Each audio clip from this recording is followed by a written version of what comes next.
नमस्कार दोस्तों, मेरा नाम है विजय कुमार गिरी और मैं आप लोगों का एक बार फिर से स्वागत करता हूं अपने यूट्यूब चैनल जिसका नाम है सुगा क्लासेस फॉर एग्रीकल्चर। दोस्तों, आज हम लोग पढ़ने वाले हैं एक कम्पिटिटिव बुक ऑफ एग्रीकल्चर जिसको निमराज सुंडा जी ने लिखा है। आज हम इसमें पढ़ने वाले हैं एंटमोलॉजी के बारे में। इससे पहले मैंने और भी बहुत चीज़ें पढ़ा दी हैं, जैसे मैंने एग्रोनॉमी पढ़ा दिया है, सॉइल साइंस पढ़ा दिया है, जर्नल एग्रीकल्चर पढ़ा दिया है, हार्टिकल्चर पढ़ा दिया है। आज हम स्टार्ट करने वाले हैं एंटमोलॉजी के बारे में। एंटमोलॉजी से रिलेटेड जो कुछ इंपॉर्टेंट पॉइंट्स जो वन लाइनर दिए गए हैं, सबसे पहले हम उसको पढ़ेंगे। उसके बाद धीरे धीरे ग्रेजुअली हम एंटमोलॉजी को पढ़ना स्टार्ट करेंगे जिस सीक्वेंस में बुक में दिया गया है। सबसे पहले मैं आप लोगों को बता दूं कि ये जो पॉइंट मैं पढ़ाने वाला हूँ, ये पॉइंट काफ़ी ज़्यादा इम्पॉर्टेंट है। हो सकता है आप लोगों के लिए थोड़ा सा कठिन भी पड़े, इसी वजह से आप लोगों से एक गुजारिश है कि इसको बहुत ध्यान से देखिएगा। और एक चीज़ और, जैसे मान लो कि एक आध अगर आपको नहीं समझ में आ रहा है एक आध पॉइंट, तो बिल्कुल टेंशन लेने की ज़रूरत नहीं है। आगे जब पर्टिकुलर क्रॉप आएगी तो वहाँ पर जब मैं डिटेल में पढ़ाऊँगा तो वहाँ पर भी आपको एक बार फिर से बता दूँगा। इससे पहले मैंने हार्टिकल्चर पढ़ाया है या एग्रोनॉमी पढ़ाया है, तो उसमें जो इंसेक्ट और पेस्ट आए हैं उनको मैंने वहाँ भी पढ़ाया है। तो थोड़ा सा आपने वहाँ से पढ़ रखा है, थोड़ा सा मैं यहाँ पढ़ा दूँगा तो आपका एक बार रिवीजन हो जाएगा। और एक बार जब मैं पर्टिकुलर क्रॉप का इंसेक्ट पढ़ाने लगूंगा तब भी डिटेल में पढ़ा दूंगा, तो आपका 3 बार थोड़ा थोड़ा करके हो जाएगा। तो अगर आप लोग प्रॉपर फॉलो करते आ रहे हैं मुझे, चाहे मेरी ये वाली बुक हो जो मैं पढ़ा रहा हूँ और चाहे इंस्टेंट हार्टिकल्चर की बुक हो वो जो मैं पढ़ा रहा हूँ, अगर आप लोग लाइन से सीक्वेंस के हिसाब से अगर आप मेरी जो लेक्चर्स हैं उसको फॉलो करते आ रहे होंगे, तो आपको मुझे पूरी आशा है कि आपको ये पूरी चीज़ें अच्छे से समझ में आएंगी। तो चलिए स्टार्ट करते हैं बिना देर किए। सबसे पहले देख लेते हैं NPV is mostly use to control lepidopteran insect. जो भी इंसेक्ट लेपिडोप्टेरा फैमिली से होते हैं, लेपिडोप्टेरियन होते हैं, बात समझना। लेपिडोप्टेरा एक ऑर्डर होता है। इस ऑर्डर में जो कुछ भी इंसेक्ट होते हैं उनको कंट्रोल करने के लिए हम क्या यूज करते हैं, NPV यूज करते हैं। NPV एक तरीके का वायरस होता है जिसको हम बोलते हैं न्यूक्लियोपॉलीहेड्रोसिस एक वायरस होता है। It is a entomopathogenic virus that can destroy the larval stage of insect of the order Lepidoptera. Lepidoptera के ऑर्डर के जो भी पैथोजेंस होते हैं, जो भी पैथोजन कह सकते हैं, जो ऑर्गेनिज्म डिजीज़ पैदा करता है, तो इससे डिजीज़ भी होती है। तो बात समझना, जो भी ऐसे इंसेक्ट होते हैं लेपिडोप्टेरा ऑर्डर के जो होते हैं, उनको डिस्ट्रॉय करने के लिए एक वायरस आता है। इस वायरस का नाम होता है NPV वायरस, जिसको हम बोलते हैं न्यूक्लियोपॉलीहेड्रोसिस वायरस। ये वायरस इनका जो लार्वल स्टेज होता है लेपिडोप्टेरा के, इनके लार्वल स्टेज में ही उनको अफेक्ट करता है वायरस। उनको बीमारी हो जाती है लार्वों की और वो डेड हो जाते हैं, एडल्ट में नहीं कन्वर्ट होते हैं। तो अगर कोई चीज़ लार्वे में ही मर जाएगा, मतलब ऐसे समझो कि एग से निकला लार्वा बना और तभी मर गया, तो फिर वो एडल्ट नहीं हो पाएगा, तो पॉपुलेशन हमारी क्या हो जाएगी, कंट्रोल हो जाएगी। तो कौन सा वायरस है, NPV न्यूक्लियोपॉलीहेड्रोसिस वायरस। ये किसके लिए यूज़ होता है, ये होता है आपका लेपिडोप्टेरियन इंसेक्ट के लिए। लेपिडोप्टेरा क्या है, एक तरीके का ऑर्डर होता है। ये ऑर्डर क्या होता है, इंसेक्ट जब हम पढ़ाएंगे तो इंसेक्ट का जो क्लासिफिकेशन होता है वो कैसे होता है, आर्थ्रोपोडा है, फिर कैसे इंसेक्ट है, फिर कैसे लेपिडोप्टेरा है, ये पूरा डिटेल में आगे हम चल के बताएंगे। 8 ऑर्डर होते हैं, होने को तो 26 ऑर्डर होते हैं, लेकिन हम मेनली पढ़ेंगे 6 से 8 ऑर्डर के बारे में, जो कि हमारे क्रॉप पॉइंट ऑफ व्यू से ज़्यादा इम्पॉर्टेंट है, क्योंकि ये हमारी फसलों के लिए हार्मफुल होते हैं। बाकी उतने हार्मफुल नहीं है तो उनके बारे में तो हम नहीं पढ़ेंगे, लेकिन 6 के बारे में हम ज़रूर पढ़ेंगे। इसके बाद बात करते हैं बड नेक्रोसिस इन ग्राउंडनट। ग्राउंडनट में जो बड नेक्रोसिस होता है वो किसके थ्रू फैलता है, वो थ्रिप्स के थ्रू फैलता है। आप यहाँ पर देख पा रहे होंगे, ये होता है थ्रिप्स। इस तरीके से जो होते हैं वो थ्रिप्स दिखते हैं, बहुत माइन्यूट से होते हैं, बड़े छोटे छोटे से दिखाई देते हैं। वहीं अगर हम बात करें लेपिडोप्टेरा की, तो लेपिडोप्टेरा में जितनी ये तितलियाँ आती हैं, ये सभी किस फैमिली से बिलोंग करते हैं, लेपिडोप्टेरा से। इन्हीं को कंट्रोल करने के लिए NPV वायरस का उपयोग किया जाता है।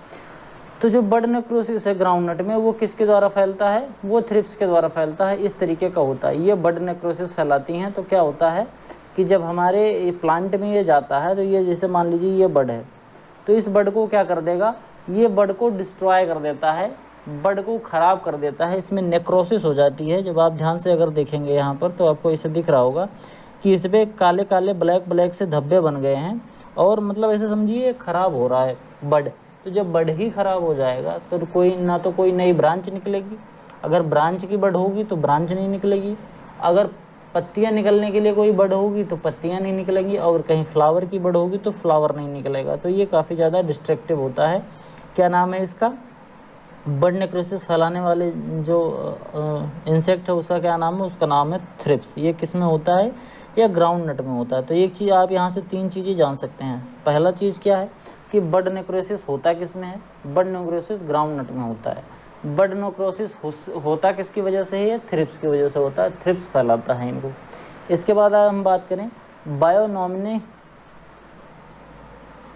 बायोनॉमिनल नॉमिनिक्लेचर, यानी कि जो बोटेनिकल नेम होता है ये किसके द्वारा दिया गया था? कैरोलस लिनियस एक साइंटिस्ट थे, उन्हीं के द्वारा दिया गया था बायोनॉमिनल नॉमिनिक्लेचर। मतलब जो हम नाम सुनते हैं किसी भी जो इंसेक्ट होता है उसका जो हम साइंटिफिक नेम सुनते हैं या बोटेनिकल नेम सुनते हैं, वो सबसे पहले कैरोलस लिनियस ने अपनी उन्होंने बुक लिखी थी सिस्टेमा नेचुरी, उसी में इन्होंने इसके बारे में लिखा था कि जिससे हम ये जान पाएँ। जैसे होता क्या है कि कोई भी इंसेक्ट होता है ये पूरे वर्ल्ड में अलग अलग नाम से जाना जाता है। जैसे अगर हम अपने लोकल में बात करें तो किसी इंसेक्ट को किसी दूसरे नाम से जाना जाता है, वही इंसेक्ट इंग्लिश में किसी दूसरे नाम से जाना जाएगा, वही तमिल में किसी दूसरे नाम से जाना जाएगा, फ्रेंच में किसी दूसरे नाम से जाना जाएगा।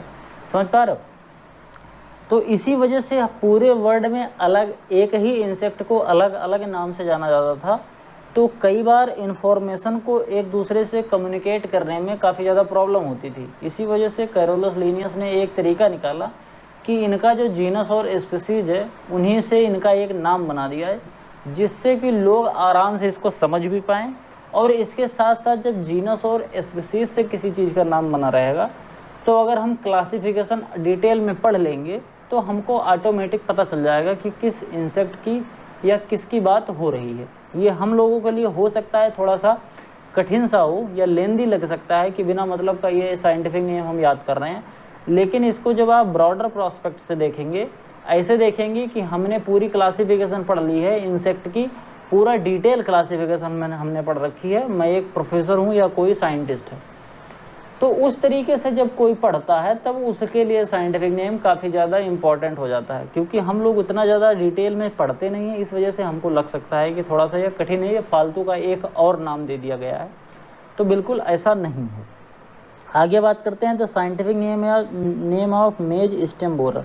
जो मेज स्टेम बोरर होता है इस तरीके का दिखता है, और इसका जो साइंटिफिक नेम है वो क्या है? उसका नाम है चिल्लोपार्टेलस। क्या होता है? Chilo partellus is the scientific name of maize stem borer. ये क्या करता है कि मेज का जो यानी कि जो मक्का होता है, मक्का का जो स्टेम होता है उसके अंदर ये बोर करता है, बोर करके खाता है, इसका जो लार्वा होता है उसी के अंदर रहता है। तो ये क्या होता है?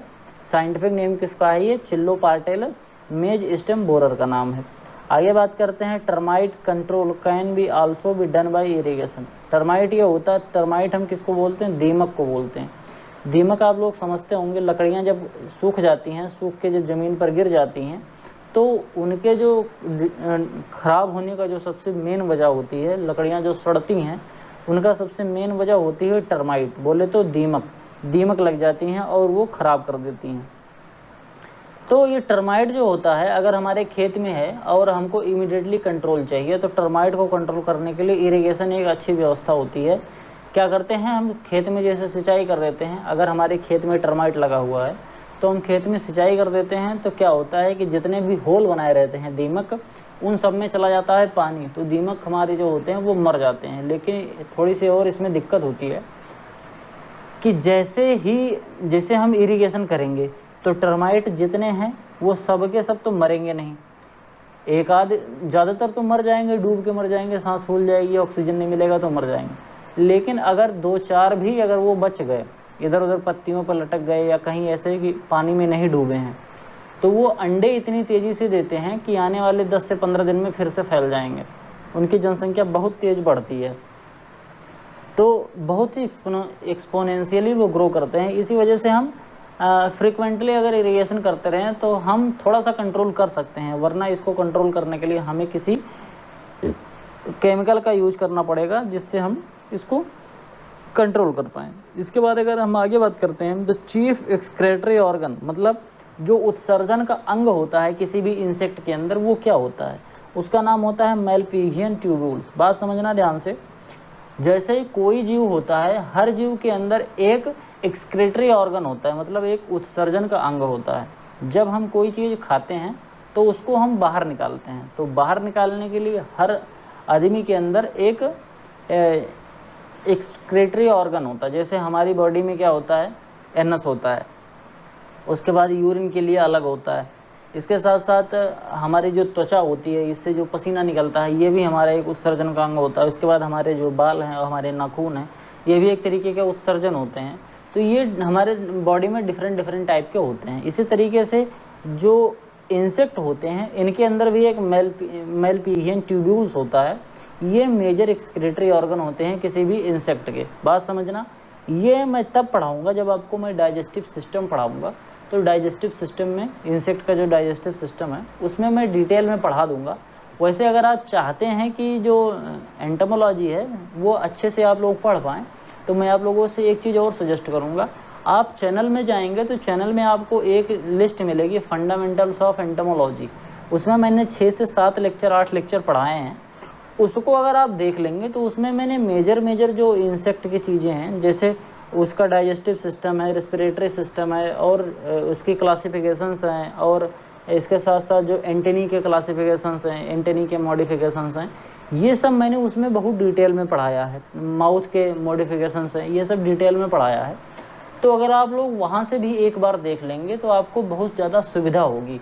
हाँ, एक चीज़ हो सकता है कि थोड़ी सी ऑडियो क्वालिटी वहाँ की गड़बड़ हो, क्योंकि उस समय मैं स्टार्ट किया था, जब मैंने चैनल स्टार्ट किया था तभी का मैंने वो वीडियो पढ़ाया है। लेकिन रिलेवेंट वो आज भी है, क्योंकि इंसेक्ट भी उसी तरीके से अब भी पैदा हो रहे हैं जैसे 2-3 साल पहले पैदा होते थे। तो अगर आप देखना चाहें उसको तो फंडामेंटल्स ऑफ एंटोमोलॉजी चैनल की प्लेलिस्ट जो है, उसी प्लेलिस्ट में आप जब खोजने लगेंगे तो आपको उसमें एक मिल जाएगा। उसमें 7-8 वीडियो होगा, ऐसे कुछ होगा, याद नहीं है एग्जैक्ट मुझे। तो आप वहाँ से ज़रूर देख लें, तो आपको एंटोमोलॉजी के जो कुछ फंडामेंटल चीज़ें हैं वो ज़रूर याद हो जाएंगी। आगे बात करते हैं juvenile hormone secreted by corpora एलाटा। ये जुवेनाइल जो हार्मोन होता है वो किसके द्वारा सिक्रेट किया जाता है, वो है होता है कार्पोरा एलाटा। इसी के द्वारा एक जुवेनाइल हार्मोन सिक्रेट किया जाता है। आगे बात करते हैं, tree bending is useful for control of mango mealybug. बात समझना, मैंगो मिलीबग एक तरीके का बग होता है, इंसेक्ट होता है। आप लोगों ने जब मैं मैंगो पढ़ा रहा था, मैंगो इसी में निमरा सुंडा जी की बुक में ही हार्टिकल्चर में मैंगो पढ़ा रहा था। इसके साथ साथ मैंने जब इंस्टेंट हार्टिकल्चर में मैंगो मिलीबग पढ़ाया है, मैंगो पढ़ाते समय, तो उसमें भी मैंने उसकी फ़ोटो दिखाई थी। सफ़ेद से बग होते हैं और बहुत झुंड में रहते हैं। पत्तियों के जो निचली सतह होती है वहाँ पर रहते हैं और पौधों को बहुत ज़्यादा नुकसान पहुँचाते हैं। जब इसमें फ्लावरिंग होने लगती है मैंगो में, तो इसके फ्लावर को भी काफ़ी ज़्यादा नुकसान पहुँचाते हैं। तो इसको रोकने के लिए क्या किया जाता है, देखो बात समझना, इसका जो बग होते हैं ये उड़ के बहुत दूर तक नहीं जा पाते, मतलब एक पौधे से दूसरे पौधे पर ये उड़ के नहीं जा सकते। तो ये क्या करते हैं कि धीरे धीरे ज़मीन से रेंग के एक पौधे से दूसरे पौधे पर पहुंचते हैं। तो इसको रोकने के, जैसे मान लो एक पौधा यहाँ पर है, एक पौधा यहाँ पर है, यहाँ से मिलीबग उतरा और इसे रेंगते इस पौधे पे पहुँच के चढ़ गया। तो जब ट्री बेंडिंग हम करते हैं तो ट्री बेंडिंग में क्या करते हैं कि यहीं पर एक मूंज जो होती है, मूंज आती है, आप लोगों ने देखा होगा, मूंज कहते हैं, कास कहते हैं, भलुआ कहते हैं, मतलब ये सब चीज़ें जो होती हैं थोड़ी सी ऐसे खुरदुरी होती हैं, इनमें ऐसे आरूनुमा स्ट्रक्चर बना होता है। तो यही क्या करते हैं कि इसके ऊपर बांध देते हैं या कोई एक ऐसी दवा लगा देते हैं इसके मेन ट्रंक पर। जो आम होता है, आम का जो मेन तना होता है उस पे क्या करते हैं, चाहे कोई दवा लगा देते हैं, और या फिर ज़्यादातर हम क्या करते हैं कि उस पर जो मैं बता रहा हूँ, ये क्या कहते हैं, मूंज, कास भलुआ हमारे यहाँ कहते हैं, वो लगा देते हैं। तो उनको जब हम बांध देते हैं तो जो मिलीबग आती है तो यहाँ से ऊपर चढ़ नहीं पाती, क्योंकि वो थोड़े से नुकीले टाइप के, ऐसे खुरदुरे टाइप के होते हैं। तो अगर उस पर मिलीबग चढ़ेगी तो कट जाएगा, उसकी जो स्किन होती है वो कट जाएगी, इसी वजह से ऊपर वो चढ़ के जाती नहीं है। तो ऊपर जाएगी नहीं तो हमारी पत्तियाँ और हमारा पूरा पौधा सुरक्षित बना रहेगा। तो इसी वजह से यूज करते हैं ट्री बेंडिंग। अगर आप लोगों ने देखा होगा ट्री बेंडिंग तो आप ज़रूर बताइएगा, नहीं तो आप अगर मैंगो से संबंधित हैं, अगर आपके एरिया में इधर उधर खेती होती है तो आप लोग अपने बूढ़ बुजुर्गों से पूछेंगे, बाबा से, दादा नानी से, तो वो बताएंगे कि हाँ जो आम का पेड़ होता है उसके पेड़ के जड़ के पास, जड़ से लगभग 1 मीटर की ऊंचाई पर बांध देते हैं, जिससे फिर ऊपर मिलीबग जो होते हैं वो चढ़ के नहीं जा पाते हैं, तो हमारा जो आम होता है ये सुरक्षित होता है। ये चीज़ हम तभी कर सकते हैं जब पौधे में मिलीबग का आक्रमण ना हुआ हो। अगर ऊपर पहुंच गया है तब हम करेंगे तो कुछ ज़्यादा असर नहीं पड़ेगा। हाँ, एक चीज़ हो सकता है, अगर ऊपर चला गया है तो ऊपर से नीचे नहीं आएंगे, तो जिससे दूसरे पौधे पर नहीं पहुंच पाएंगी, वरना ये एक अच्छी टेक्निक होती है। इसके साथ साथ आप इस पर जो कुछ केमिकल इंसेक्टिसाइड्स आते हैं उनका भी छिड़काव कर सकते हैं। The main characteristics features of an insect, कोई भी इंसेक्ट का सबसे मेन जो बेसिक फीचर होता है वो होता है 3 पेयर्स ऑफ लेग। इनके बॉडी में 3 पेयर्स ऑफ लेग होते हैं, 3 जोड़े पैरों की संख्या होती है। 3 जोड़ा पैर का मतलब इनके 6 पैर होते हैं, 3 पैर दाएं साइड में और 3 पैर बाएं साइड में। इंसेक्ट का जब मैं फिगर दिखाऊंगा आपको डिटेल में तो मैं बता दूंगा, उसमें इंसेक्ट की मॉर्फोलॉजी जब हम पढ़ेंगे तो आपको डिटेल में बताऊंगा कि इसके अंदर 2 एंटीने होते हैं, इनकी आंखें कैसी होती हैं, इनका बॉडी 3 पार्ट्स में डिवाइड होता है, हेड, थोरैक्स, एब्डोमेन। हेड के मॉडिफिकेशन क्या हैं, थोरैक्स कैसा होता है, और इसके जो पैर होते हैं वो थोरैक्स में लगे होते हैं। फिर उसके बाद इसके जो पैर होते हैं इसके मॉडिफिकेशंस के बारे में बताऊंगा। बहुत ढेर सारी चीज़ें हैं, मैं धीरे धीरे करके आपको बताते हुए चलूँगा। Which is the best suitable species for bee culture. Bee culture के लिए जैसे बात समझना, बी कल्चर क्या होता है, वही एपी कल्चर, मधुमक्खी पालन। मधुमक्खी पालन के लिए सबसे अच्छी कौन सी मधुमक्खी मानी जाती है, तो एक मधुमक्खी आती है एपिस मेलिफेरा के नाम से आती है। ये काफ़ी अच्छी मधुमक्खी होती है, थोड़ी छोटी होती है, ये बहुत फ्रिक्वेंटली शहद बनाती है, तो ये सबसे अच्छी मक्खी मानी जाती है। क्या नाम है इसका, एपिस मेलिफेरा। मधुमक्खी पालन करने के लिए इसी को ज़्यादातर रिकमेंड किया जाता है। यही जो प्रजाति होती है एपिस मेलिफेरा, ये ज़्यादा अच्छी मानी जाती है। अगर हम बात करें ऑप्टिमम पॉपुलेशन की बीटी कॉटन की, जो बोटेनिकली मॉडिफाइड जो कॉटन होता है, इसका अगर हम स्पेसिंग की बात करें तो पर हेक्टेयर में इसका कितना प्लांट लग सकता है, तो 10,000 प्लांट पर हेक्टेयर लगता है। एक बार फिर से समझना, बीटी कॉटन बोले तो बोटेनिकली मॉडिफाइड कॉटन, ये बीटी कॉटन होता है। इसको जेनेटिक इंजीनियरिंग के थ्रू बनाया जाता है। इस कॉटन के प्लांट को इस तरीके से बनाते हैं कि जिससे कॉटन के अंदर जो एक बहुत ही इम्पॉर्टेंट इंसेक्ट लगता है, जिसको हम पिंक बॉलवर्म कहते हैं, इसको भी मैंने पढ़ा दिया है पिंक बॉलवर्म के बारे में। तो ये पिंक बॉलवर्म कॉटन को बहुत ज़्यादा नुकसान करता है। अगर कोई किसान कॉटन की खेती कर रहा है तो उसके लिए सबसे ज़्यादा खतरनाक जो चीज़ होती है, अपने पौधों को ये पिंक बॉलवर्म, जो कॉटन का जो बॉल होता है, कॉटन का जो फल होता है, उसको ये पिंक बॉलवर्म जो होता है वो छेद कर देता है, उसको खा लेता है। तो इसके अंदर के जो रेशे होते हैं वो कट जाते हैं, टूट जाते हैं। इसी को रोकना सबसे कठिन काम होता है। तो इसको रोकने के लिए हम क्या करते हैं, इंसेक्टिसाइड का छिड़काव पहले करते थे, लेकिन फिर बाद में जेनेटिक्स के थ्रू जेनेटिक इंजीनियरिंग करके एक बोटेनिकली मॉडिफाइड क्रॉप निकाली गई जिसका नाम है बीटी कॉटन। ये जब हो गया तो इसमें क्या होता है कि जब ये इंसेक्ट उसको खाता है तो उसका पेट खराब हो जाता है, तो इस वजह से ये अंदर छेद नहीं करता है। तो इसी वजह से ये काफ़ी ज़्यादा इम्पॉर्टेंट है। बीटी कॉटन बोटेनिकली मॉडिफाइड कॉटन होता है ये 10,000 प्लांट 1 हेक्टेयर में हम लगा सकते हैं। इसकी स्पेसिंग जिस तरीके से रखी जाती है, इसकी जो टोटल पॉपुलेशन है वो 10,000 प्लांट्स पर हेक्टेयर होती है।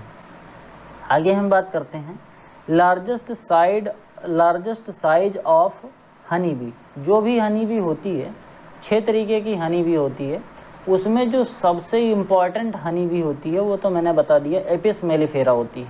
लेकिन उसी में एक हनी बी होती है, एक मधुमक्खी होती है जो बहुत बड़ी होती है, जिसका आकार काफ़ी ज़्यादा बड़ा होता है। नाम उसका है एपिस डोरसाटा। ये सबसे बड़ी होती है। जितनी भी स्पीसीज हम ग्रो करते हैं हनी की, उसमें से सबसे ज़्यादा इम्पॉर्टेंट, जो सबसे ज़्यादा बड़ा होता है, जिनका आकार बड़ा बड़ा होता है, वो कौन सा है, एपिस डोरसाटा। इसको हम रॉक बी के नाम से भी जानते हैं।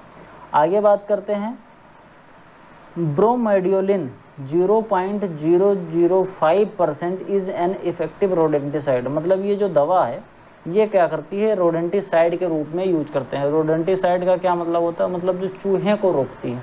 खेत में चूहा लग गया है तो इस दवा को डाल के हम रोक सकते हैं, बोले तो चूहे मारने वाली दवाई है। Bacteria is produce at commercial level for paste. Paste को कंट्रोल करने के लिए ऐसा कौन सा बैक्टीरिया है जो कॉमर्शियल लेवल पर प्रोड्यूस किया जाता है। ये है वो बैक्टीरिया जिसको कॉमर्शियल लेवल पर प्रोड्यूस करते हैं इंसेक्ट को कंट्रोल करने के लिए। इस बैक्टीरिया का क्या नाम है, बैसिलस थुरिंजेंसिस। ये बैसिलस थुरिंजेंसिस क्या होता है, क्या करता है कि जब ये बैक्टीरिया किसी भी इंसेक्ट के संपर्क में आता है, इंसेक्ट के अंदर चला जाता है, तो इंसेक्ट का पेट खराब कर देता है, बोले तो इंसेक्ट का डाइजेस्टिव सिस्टम गड़बड़ कर देता है। तो इंसेक्ट का पेट खराब हो जाता है तो इंसेक्ट धीरे धीरे करके क्या हो जाता है, वीक हो जाता है, उड़ नहीं पाता और फिर अंत में मर जाता है। तो ये काफ़ी अच्छा बैक्टीरिया होता है। इसको हम पढ़ते हैं इंटीग्रेटेड पेस्ट मैनेजमेंट के थ्रू। अब बिना केमिकल के किसी और तरीके से हम जब इंसेक्ट को कंट्रोल करते हैं मोटा मोटा, तो उसको हम बोलते हैं IPM, बोले तो इंटीग्रेटेड पेस्ट मैनेजमेंट। तो इंटीग्रेटेड पेस्ट मैनेजमेंट में ही हम पढ़ते हैं इस बैक्टीरिया को जिसका नाम है बैसिलस थुरिंजेंसिस। ये इंसेक्ट के पेट में जाता है और उसका डाइजेस्टिव सिस्टम को डिस्टर्ब कर देता है, जिससे फिर इंसेक्ट की अंत में मृत्यु हो जाती है, मर जाता है इंसेक्ट और हमारी फसलें सुरक्षित हो जाती हैं बिना किसी केमिकल के उपयोग के। आगे बात करते हैं, house fly spread the disease cholera. Cholera एक डिजीज़ होती है, ये किसके थ्रू फैलता है, ये घर में जो मधुमक्खी होती है, घर में जो मक्खी होती है, ये अप्रैल और मार्च के महीने में बहुत मक्खियाँ देखने को मिलती हैं। अगर आपने कुछ भी रख दिया या कहीं कुछ गंदगी रखी है या कहीं कुछ भोजन रखा है तो उस पर ये मक्खियाँ बहुत बैठती हैं। तो घर वाली जो मधुमक्खी होती है हाउस फ्लाई, ये एक जगह से दूसरी जगह उड़ती रहती है और चीज़ों को गंदा करती रहती है। अगर इससे अफेक्टेड कोई चीज़, मान लो ढेर सारी मक्खियाँ किसी खाने पे बैठी थी, हमने उसको वैसे हटा के और खा लिया, तो कॉलरा होने की संभावना बढ़ जाती है। जो कॉलरा डिजीज़ होती थी हमारे मतलब ह्यूमन बीइंग में, ये किसकी वजह से होती है, ये हाउस फ्लाई की वजह से फैलती है। एक जगह से दूसरे जगह ये कॉलरा डिजीज़ फैलती है। The safe insecticide for vegetable. Vegetable के लिए सबसे अच्छी इंसेक्टिसाइड जो होती है वो मेलाथियान होती है। बातें काफ़ी पुरानी हो गई हैं मेलाथियान वाली, अब तो इसको रिप्लेस करने के लिए और भी ढेर सारी दवाएं आ गई हैं, लेकिन फ़िलहाल जो ये बुक में लिखा था तो मैंने ऐसे रहने दिया कि सेफ इंसेक्टिसाइड वेजिटेबल के लिए सबसे अच्छा कौन है, ये मेलाथियान है। मेलाथियान की एक क्वालिटी होती है, इसको जब हम छिड़कते नहीं, इसको बुरकते हैं, क्योंकि ये पाउडर फॉर्म में आता है मेलाथियान। तो इसको जब हम डाल देते हैं पत्तियों पर, तो क्या होता है कि अगर पत्तियां एक बार धुल जाएं या फिर 10 से 15 दिन के बाद धीरे धीरे ये मेलाथियान का जो रेजिडुअल इफेक्ट होता है वो सबसे ज़्यादा कम होता है। रेजिडुअल इफेक्ट मैंने कई बार पढ़ाया है, अगर आप लाइन से पढ़ते आ रहे हैं तो आपने रेजिडुअल इफेक्ट के बारे में मुझसे ज़रूर पढ़ा होगा। रेजिडुअल इफेक्ट ऐसे होता है, बात समझना, जब हम कोई इंसेक्टिसाइड किसी भी चीज़ पर डालते हैं, इंसेक्टिसाइड हो, फंगीसाइड हो, वीडीसाइड हो, हर्बिसाइड हो, नेमेटिसाइड हो, मतलब कोई भी केमिकल जब हम किसी फसल पर डालते हैं तब वो फसल में अपने सब्सटेंसेस छोड़ देती है, उसके कुछ कंटेंट, उस केमिकल के कुछ कंटेंट फसलों पर रह जाते हैं काफ़ी लंबे समय तक। तो उसी को हम बोलते हैं रेजिडुअल इफेक्ट, मतलब केमिकल का रेजिडू अभी भी इस प्लांट के अंदर है। तो ये हर केमिकल का अलग अलग होता है। जैसे कुछ केमिकल ज़्यादा रेजिडुअल इफेक्ट छोड़ देते हैं, वो ज़्यादा रेजिडू प्लांट के अंदर छोड़ते हैं, कुछ कम छोड़ते हैं। तो फॉर द ह्यूमन बीइंग, अगर कोई प्लांट में रेजिडुअल इफेक्ट बहुत कम है, कोई एक ऐसा केमिकल है जो रेजिडुअल इफेक्ट बहुत कम छोड़ता है, मतलब प्लांट पे पड़ा लेकिन प्लांट के अंदर अपने कंपोनेंट को कम छोड़ रहा है, मतलब पौधा बहुत ज़्यादा अपने अंदर उसको एब्जॉर्ब नहीं कर रहा है, तो उसको अगर हम खाएंगे तो हमको ज़्यादा इंसेक्टिसाइड या ज़्यादा उस दवा की मात्रा नहीं कंज्यूम करनी पड़ेगी, क्योंकि उसका रेजिडुअल इफेक्ट कम है। तो वो हमारे लिए अच्छा माना जाता है। मतलब जिसका रेजिडुअल इफेक्ट सबसे कम है वो हमारे लिए सबसे अच्छा माना जाता है। वहीं जिसका रेजिडुअल इफेक्ट ज़्यादा है, मतलब हमने खेत में डाल दिया, वो खेत में गया, अपना काम किया, इसके साथ साथ वो रेजिड्यू फॉर्म में क्रॉप में पड़ा रहेगा काफ़ी लंबे समय तक। फिर बाद में जब उस क्रॉप को हमने कंज्यूम किया तो हमारी बॉडी में वो चला गया इंसेक्टिसाइड या फिर जो भी दवा थी। तो अगर किसी चीज़ का रेजिडुअल इफेक्ट बहुत ज़्यादा है तो वो बहुत ही हार्मफुल होता है। तो इसमें जो मेलाथियान है काफ़ी अच्छा माना जाता है, क्योंकि इसका रेजिडुअल इफेक्ट कम होता है। इसको जब हम सब्जियां धुलते हैं तो धुलने से ये साफ़ हो जाता है। तो इसी वजह से मेलाथियान को एक अच्छा इंसेक्टिसाइड माना जाता है वेजिटेबल के लिए, क्योंकि वेजिटेबल को हम धुल के खाते हैं और इसमें इंसेक्ट भी बहुत ज़्यादा लगते हैं। तो इसी वजह से मेलाथियान काफ़ी एक अच्छा चीज़ है। आप लोगों ने देखा होगा, मैं काफ़ी छोटा था तो मुझे अभी याद आ रहा है, मतलब मैंने जब मैं वही रहा हूँगा 5 या 6 में पढ़ता रहूँगा, तो मेरी दादी मुझसे मेलाथियान मंगाती थी। वो क्या करती थी, घर पे ही थोड़ा सा कद्दू है, लौकी है, करेला है, इन सब की खेती करती थी। तो अगर उनको लगता था कि हाँ कहीं कोई इंसेक्ट लग रहा है तो कहती थी भैया मेलाथियान ले आना। तो वो एक पन्नी में मैं ले आता था, वो पाउडर फॉर्म में होता था, फिर उसको दादी छिड़क देती थी, तो वो इंसेक्ट डिस्ट्रॉय हो जाते थे। आगे बात करते हैं। The most widely use pheromone is sex pheromone. बात समझना, एक लाइट फेरोमोन होता है, एक सेक्स फेरोमोन होता है। ये कई तरीके के होते हैं, बात समझना। इंसेक्ट में मेल और फीमेल दोनों होते हैं। जब मेल और फीमेल दोनों मिलते हैं तो पॉपुलेशन बढ़ाते हैं। कोई अगर हम एक ऐसा तरीका निकाल पाएँ कि इन मेल और फीमेल को हम मिलाएं नहीं, जब इनका मिलने का पीक टाइम हो, अगर उस समय हम इनको मिलने से रोक दें तो ये अपनी पॉपुलेशन नहीं बढ़ा पाएंगे। तो इन्हीं को रोकने के लिए एक ट्रैप बनाया जाता है जिसको हम बोलते हैं फेरोमोन ट्रैप। इस ट्रैप में कभी फीमेल को या फिर किसी में मेल को, दोनों में से किसी एक को, अधिकतर फीमेल को ही अट्रैक्ट करते हैं। एक ऐसा केमिकल लगा देते हैं जिससे फीमेल उस पर अट्रैक्ट होकर चली जाती है। ध्यान से समझना एक चीज़ को, जब इंसेक्ट और पेस्ट को अपने आप में संसर्ग करना होता है, मैटिंग करनी होती है, तब जो फीमेल और मेल होते हैं ये दोनों एक अलग अलग तरीके की गंध छोड़ते हैं। हार्मोन इनके अंदर सीक्रेट होता है जिससे आसपास का जो, अगर कोई मेल है तो वो फीमेल को अट्रैक्ट करेगा और अगर कोई वाइस वर्सा, ठीक, मतलब मेल है तो फीमेल को करेगा, फीमेल है तो मेल को अट्रैक्ट करेगा, उनके अंदर जो हार्मोन सीक्रेट होते हैं उसके थ्रू। तो इसमें क्या किया जाता है कि क्योंकि इस तरीके से वो अट्रैक्ट हो रहे हैं तो हम एक आर्टिफिशियल उसी तरीके का एक बिल्कुल बना देते हैं, जैसे कि उससे निकल रहा था इंसेक्ट से, ऐसे ही बिल्कुल आर्टिफिशियली हम बना लेते हैं। फिर बनाने के बाद इस तरीके का एक ट्रैप बना देते हैं और उसी ट्रैप को खेत में जगह जगह पर रख देते हैं। इससे क्या होता है कि जब फीमेल को मैटिंग करनी होती है तो वो फीमेल समझती है कि इसी ट्रैप के अंदर मेल हमको मिलेगा, तो वो फीमेल उसी ट्रैप के अंदर चली जाती है कि मेल से जा रहे हैं मिलने, फिर जनसंख्या बढ़ाएंगे। तो जब इसके ट्रैप में जाती है अंदर तो वहीं फंस जाती है, बाहर नहीं निकल पाती है। तो आप ध्यान से अगर सोचें, इसी तरीके से ढेर सारे ट्रैप अगर आप अपनी फील्ड में रख दें और सभी फीमेल को आप इकट्ठा कर लें, इकट्ठा करके फिर इनको डिस्ट्रॉय कर दें, किसी भी तरीके से आप मार सकते हैं इनको, नहीं तो ये कुछ दिन में खुद ही मर जाती हैं, क्योंकि पानी नहीं पाएंगी, कुछ भोजन नहीं पाएंगे तो खुद ही मर जाएंगी, बाहर तो निकल नहीं पाएंगी। तो इसी को हम बोलते हैं फेरोमोन ट्रैप। मतलब एक तरीके का ट्रैप होता है, एक तरीके का ऐसे पिंजड़ा होता है जिसके अंदर फीमेल को बुला लिया जाता है। जब सभी फीमेल निकल आएंगी तो मेल बाहर बचेंगे, मेल अलग हो गए, फीमेल अलग हो गए, पॉपुलेशन बढ़ा नहीं पाएंगे। एक समय बाद फीमेल पिंजड़े में मर जाएगी और मेल बाहर मर जाएगा, जनसंख्या ख़त्म हो जाएगी इंसेक्ट की। तो ये यूज़ किया जाता है, इसी को हम बोलते हैं फेरोमोन ट्रैप। ये अभी तक मेरी जानकारी के हिसाब से 2 तरीके का होता है, एक तो सेक्स फेरोमोन होता है और दूसरा होता है लाइट फेरोमोन। तो सेक्स फेरोमोन क्या होता है, एक तरीके का ट्रैप होता है जिसमें किसी एक सेक्स को, चाहे मेल को चाहे फीमेल को, अट्रैक्ट कराया जाता है कोई आर्टिफिशियल केमिकल के थ्रू।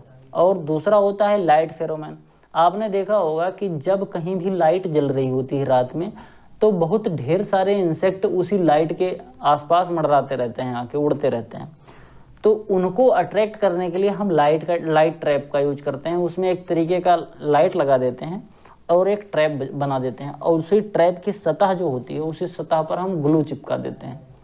तो क्या होता है कि इंसेक्ट जब आएगा लाइट के आसपास उड़ेगा, और उड़ते उड़ते जब वो थकेगा तो लाइट पे बैठेगा या आसपास बैठेगा जहाँ रोशनी जा रही होगी। जैसे ही बैठेगा तैसे वो ग्लू से चिपक जाएगा, और जब हम सुबह आएंगे तो उसको फिर समेट के साफ कर देंगे। इस तरीके से यूज किया जाता है। तो ये इसी को बोलते हैं फेरोमोन ट्रैप। आगे अगर आएगा पढ़ाते समय डिटेल में तो मैं बता दूंगा, वैसे फुल डिटेल इसका यही था। मेजर पेस्ट ऑफ कुकुरबिट्स, जो कुकुरबिट्स का सबसे मेजर पेस्ट होता है वो होता है आपका पंपकिन बीटिल। ये मैंने डिटेल में पढ़ाया था, अभी आपको जो कुकुरबिट्स पढ़ाया था तो भी मैंने बताया था, इस तरीके का होता है ये पंपकिन बीटिल। ये कैसा होता है, ये कुकुरबिट्स में लगने वाला सबसे मेजर पेस्ट होता है, मतलब सबसे ज़्यादा लगने वाला ये पेस्ट होता है। ये सबसे ज़्यादा जो हमारी क्रॉप होती है उनको ज़्यादा डैमेज करता है। फिर आगे बात करते हैं, diamond back moth is the paste of crucifers. जो क्रूसीफेरी की फैमिली की क्रॉप है उनमें हम डायमंड बैक मोथ लिखते हैं। क्रूसीफर क्या होता है बोले तो क्रूसीफेरी फैमिली का,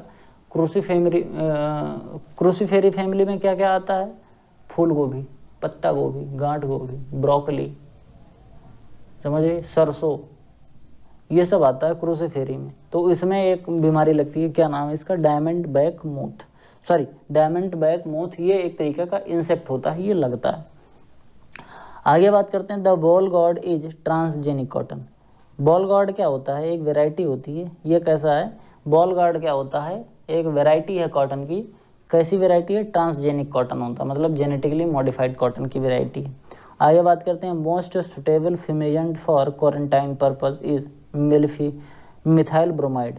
ये एक तरीके का फ्यूमिजेंट होता है, ये क्वारंटाइन करने के लिए यूज किया जाता है। नाम क्या है, मिथाइल ब्रोमाइड। एक तरीके का ये दवा होती है जिसके द्वारा हम क्या करते हैं, फ्यूमिजेंट होता है, मतलब इसको ऐसे हवा में सब मिला देते हैं, स्प्रे कर देते हैं, जिससे क्वारंटाइन करने के लिए काफ़ी ज़्यादा यूज किया जाता है। Most effective moulting hormone in insect. Insect अगर मोल्टिंग नहीं कर पा रहा है या इंसेक्ट को मोल्टिंग करनी होती है, मोल्टिंग करने का मतलब केचुली छोड़ना, मतलब ऐसे बात समझना, जो इसके ऊपर की क्यूटिकल की परत होती है, किसी भी इंसेक्ट के ऊपर एक क्यूटिकल की पतली सी परत होती है, उसी को छोड़ता है। जैसे आप यहाँ ध्यान से देखें तो ये है और एक ये है। अब इसमें से आपको ये जो बड़ा वाला दिख रहा है ये क्या है, ये निकल के बाहर आ रहा है, ठीक, कहाँ से, इससे बाहर निकल आ रहा है। ये वाला जो है ये निकल के अपनी खोल से बाहर आ रहा है, इसी को हम बोलते हैं मोल्टिंग। जब मोल्टिंग करना होता है तो इंसेक्ट एक विशेष तरीके का हार्मोन सिक्रेट करता है। उसी हार्मोन का नाम क्या है, उसी हार्मोन का नाम है एक्डिसोन।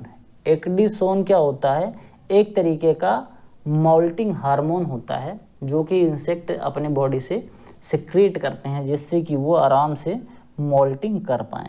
The major excretory product of insect uric acid होता है।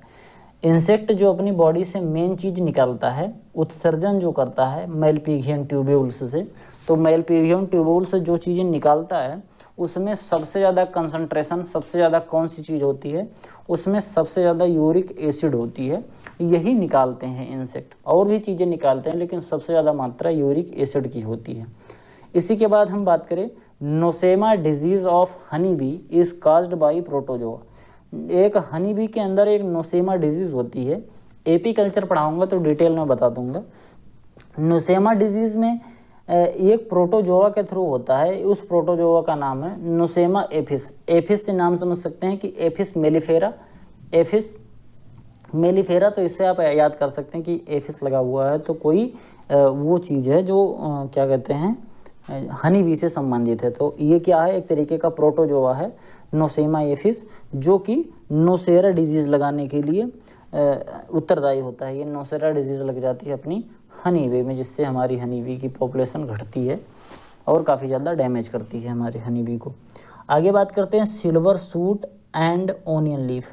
ये एक तरीके की बीमारी होती है जो कि राइस में लगता है। ध्यान से समझना, सिल्वर सूट में क्या होता है कि इसका जो सूट निकल रहा होता है धान का, वो सफ़ेद सा होता है। जैसे आप ध्यान से देखेंगे तो ये नीचे से लेकर ऊपर तक, काफ़ी ऊपर तक ये थोड़ा सफ़ेद हो जाता है। इसको हम बोलते हैं सिल्वर सूट या फिर ओनियन लीफ भी इसको कहते हैं। इसी डिजीज़ को क्या कहते हैं, सिल्वर सूट डिजीज़ या फिर ओनियन लीफ डिजीज़। ये क्यों होता है, ये गाल माइट के थ्रू होता है, जिसका नाम है ओर्सियोला ओराइजी, इस तरीके का होता है। इसी के थ्रू ये फैलता है। क्या नाम है इसका, silver suit and onion leaf, rice में फैलता है। ओर्सियोलिया ओराइजी, ये किसके थ्रू फैलता है, ये ओर्सियोलिया ओराइजी, इसका नाम होता है गाल माइट। ये ये किस में होता है, राइस में होता है। राइस में कौन सी बीमारी फैलता है, फैलाता है? सिल्वर सूट या ओनियन लीफ? कौन फैलाता है? गालमाइट। इसका साइंटिफिक नेम क्या है? Orseolia oryzae. ठीक, आगे बात करते हैं। Bud necrosis in watermelon and muskmelon is transmitted by aphid. अभी थोड़ा देर पहले मैंने पढ़ाया था कि जो बड नेक्रोसिस होता है वो किसके थ्रू फैलता है, उधर मैंने पढ़ाया था। एक बार इसको भी आप पढ़ लीजिए कि जो बड नेक्रोसिस होता है वो वाटरमेलन में कैसे फैलता है। देखो एक चीज़ और समझ लेना, कहीं भी अगर थ्रिप्स लिखा है या फिर एफिड लिखा है या व्हाइट फ्लाई या फ्रूट फ्लाई लिखा है तो आप इन चीज़ों को बहुत गौर से पढ़ा कीजिए। एफिड लिखा है, माइट लिखा है, फ्रूट फ्लाई लिखा है और व्हाइट फ्लाई, ये 4 चीज़ें बहुत इंपॉर्टेंट होती हैं और बहुत ज़्यादा कन्फ्यूजिंग होती हैं। तो इसी वजह से you have to remember all these 4 things for insects very carefully, क्योंकि ये बहुत ही बीमारियां फैलाते हैं, तो इनको जरूर याद कर लेना। बड नेक्रोसिस चाहे वाटरमेलन में हो चाहे मस्कमेलन में, बोले तो चाहे तरबूज में हो चाहे खरबूज में हो, बड नेक्रोसिस इसको कौन ट्रांसमिट करता है? ये एफिड ट्रांसमिट करता है। आगे बात करते हैं। Insect can survive at higher temperature and low humidity. ऐसा कौन सा इंसेक्ट है जो कि हायर टेम्परेचर और लो ह्यूमिडिटी में ये अपना क्या करते हैं, सर्वाइव कर सकते हैं? तो नाम इसका है खपड़ा बीटिल। ठीक, खपड़ा बीटिल ये होता है, ये लो ह्यूमिडिटी में और हाई टेम्परेचर, मतलब ऐसा समझो बालू वालू में अपना ऐसा रीजन हो जो बहुत ही शुष्क रीजन हो, जहाँ टेम्परेचर बहुत ज़्यादा हो और ह्यूमिडिटी बहुत कम हो, उस रीजन में खपरा बीटिल बढ़िया ये इस तरीके का होता है। खपरा बीटिल ये आराम से सर्वाइव कर जाता है। एफिड जो होता है ये इस तरीके का दिखता है, जो अभी मैंने बताया एफिड फैलाता है बीमारी बड नेक्रोसिस, ये इस तरीके का देखने में लगता है। फिर आगे हम बात करते हैं। Protein hydrolysate is an attractant for the control of fruit fly. देखो मैंने बताया था आपको कि सेक्स फेरोमोन का यूज़ करते हैं, तो उसी में एक आता है प्रोटीन, नाम क्या होता है? हाइड्रोलिसेट। हाइड्रोलिसेट एक तरीके की प्रोटीन होती है, इसी को यूज करते हैं हम फ्रूट फ्लाई को अट्रैक्ट करने के लिए। ये होता है फ्रूट फ्लाई। तो जब हम सेक्स फेरोमोन लगाते हैं तो उसमें इस प्रोटीन का यूज करते हैं, वो प्रोटीन उसके अंदर रख देते हैं, तो इंसेक्ट समझता है कि यहाँ पर कुछ है और वहाँ जाके वो फंस जाता है, फिर निकल नहीं पाता है। आगे बात करते हैं हम। Aphelinus mali has been a successful parasitoid in controlling apple woolly aphid. बात समझना, पैरासिटोइड क्या होता है? एक तो होता है पैरासाइट, जो किसी भी दूसरे के भोजन को अपना भोजन मान के खा लेता है, उसको हम बोलते हैं पैरासाइट। मतलब जो खून चूसने वाले होते हैं, ऐसे समझो जो खून चूसने वाले होते हैं उनको पैरासाइट बोलते हैं। इसी तरीके से अगर पौधे का खून चूसते हैं तो उनको पैरासाइट बोलते हैं। अब फिर कहोगे सर जी पौधे में खून होता नहीं, भावना ही समझो। पौधे के अंदर जो फूड मटेरियल होता है, जो पौधा अपने लिए बनाता है, उनको अगर कोई चूस ले तो उसको हम पैरासाइट बोलते हैं। इसी तरीके से होता है एक पैरासिटोइड, ये भी एक तरीके का पैरासाइट होता है, लेकिन पैरासिटोइड इसको कहते हैं। ये क्या होता है? ये किसी के अंडे को खा लेता है, लार्वल स्टेज में इसको डैमेज कर देता है, तो उसको हम क्या बोलते हैं? पैरासिटोइड बोलते हैं। इसी तरीके से एक पैरासिटोइड है जिसका नाम है एपिलिनस माली। ये एक पैरासिटोइड है जो क्या करता है? एप्पल वुडी एफिड जो होता है इसको डिस्ट्रॉय करता है। मतलब ये लार्वल और एग स्टेज में जब होते हैं तो क्या करता है कि इसी एफिड को ये अपने, मतलब ऐसे समझो कि ये जब एंग नहीं रहते हैं, उससे पहले की बात कर रहा हूँ, ये जो पैरासिटोइड होते हैं ये इनके अंडों को और इनका जो इससे प्रीमेच्योर बेबी होता है उनको ये डिस्ट्रॉय कर देते हैं, उनको खा लेते हैं। कौन खा लेते हैं? एपिलिनस माली, जिससे कि फिर ये बड़े नहीं होंगे और हमारे एप्पल में जो ओडी एफिड बन के फैलते हैं वो फैलेंगे नहीं, ये बीमारियां उस तरीके से फैला नहीं पाएंगे, तो आराम से हमारे जो फसलें हैं वो सुरक्षित रहेंगे। फिर आगे बात करते हैं। Rodolia cardinalis. Rodolia cardinalis has been successful predator in controlling cottony cushion स्कोल।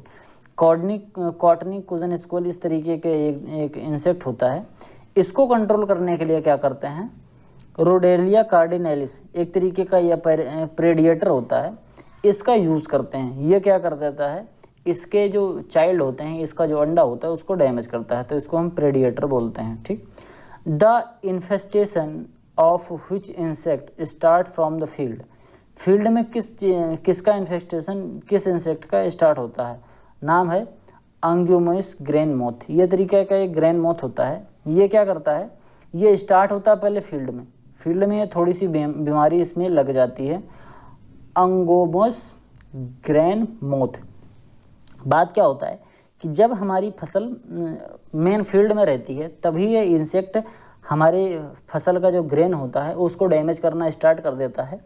फिर धीरे धीरे ये जब हम काट के लाते हैं, स्टोर करते हैं, तब भी ये डैमेज करता रहता है। इस तरीके का देखने में लगता है और ऐसे डैमेज करता रहता है। फिर आगे बात करते हैं, if a pest is confirm to a particular area और occurs regularly, it infestation is term at endemic. देखो बात समझना, इंडेमिक, एपिडेमिक और इंडेमिक, एपिडेमिक एंड एक नाम हमको याद नहीं आ रहा इस समय,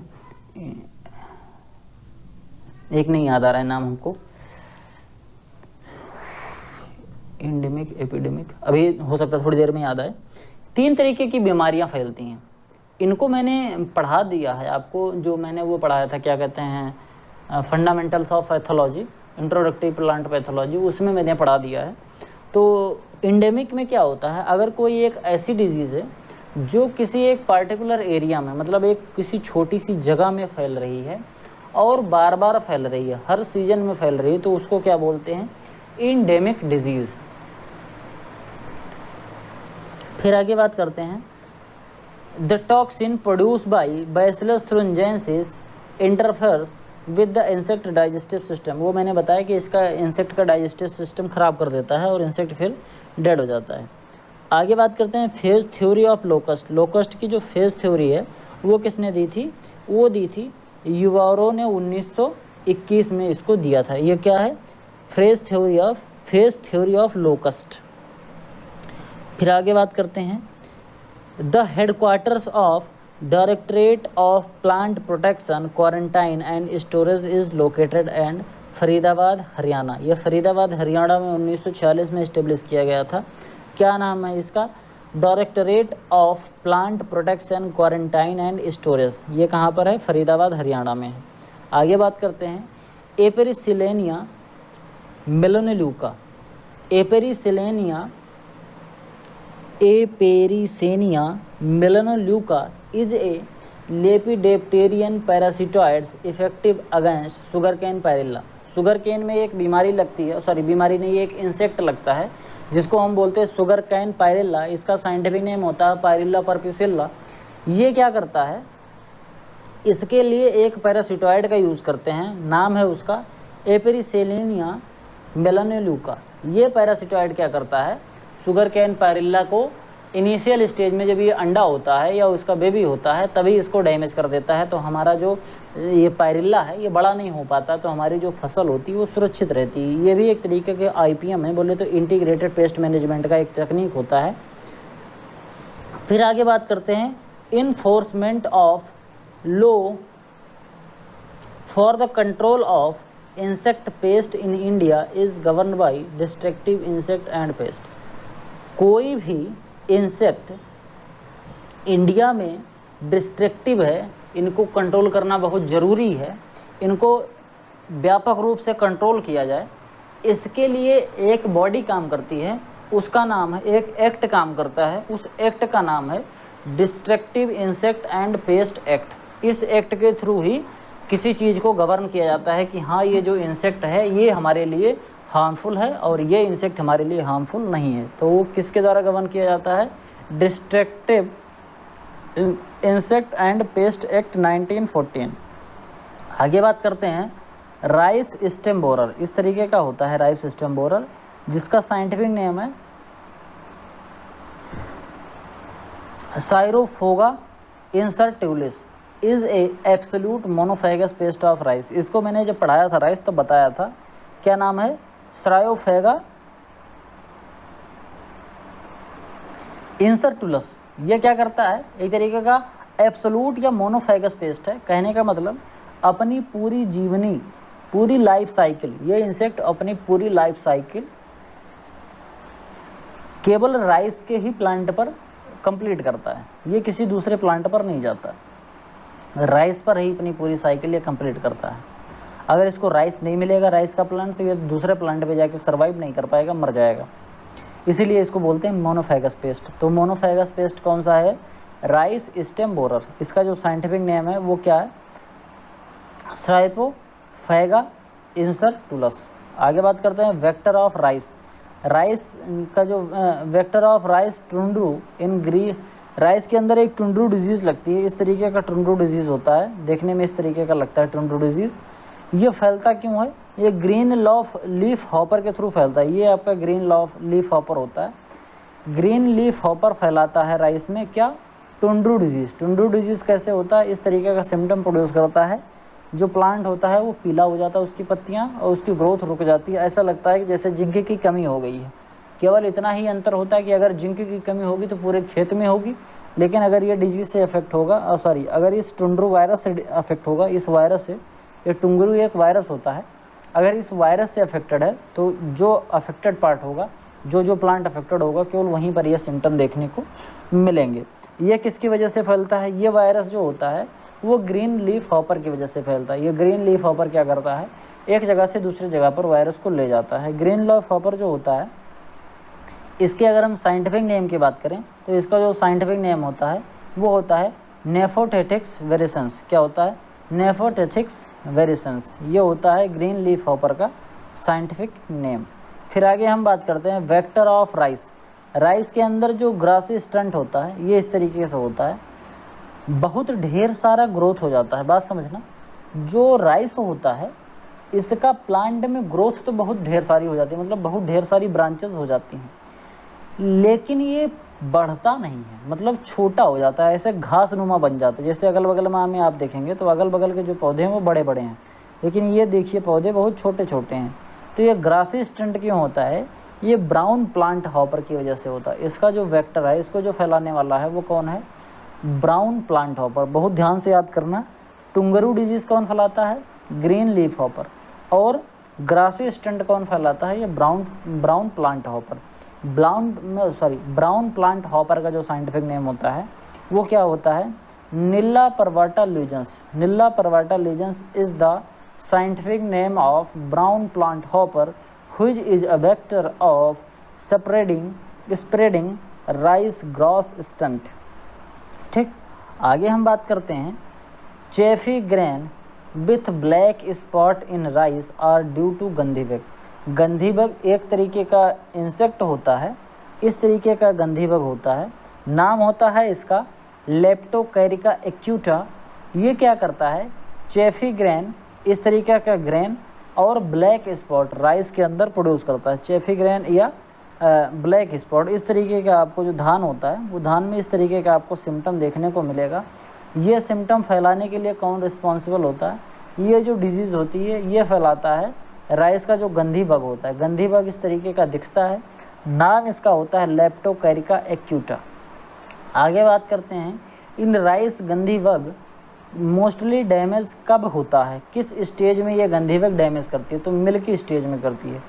जब धान मिल्की स्टेज में होता है तो उस स्टेज में क्या करता है? दुग्धा अवस्था में जब होता है उस स्टेज में ये जो गंधी बग होता है ये इसके अंदर डैमेज करता है, तो जो दूध होता है वो धीरे धीरे डैमेज हो जाता है, तो वो बाद में चल के वो ब्लैक स्पॉट के रूप में बन सकता है और चेफी ग्रेन के रूप में बन सकता है। चेफी ग्रेन का मतलब आप ध्यान से देखेंगे तो कई बार क्या होता है कि आपको उसमें सफ़ेद सफ़ेद सा धान दिखेगा, पूरा धान हल्का सा ब्राउन कलर का होता है, लेकिन कोई कोई धान आपको सफ़ेद दिखेगा। जब आप उसको पकड़ेंगे तो आप देखेंगे उसके अंदर चावल का एक दाना नहीं है, वो चेफी ग्रेन होता है। और दूसरा होता है ये मतलब ऐसे खोखला रहेगा, उसके अंदर चावल के दाने नहीं रहेंगे, उसको आप जब दबाएंगे तो वो पिचका सा रहेगा, तो चेफी ग्रेन हो गया।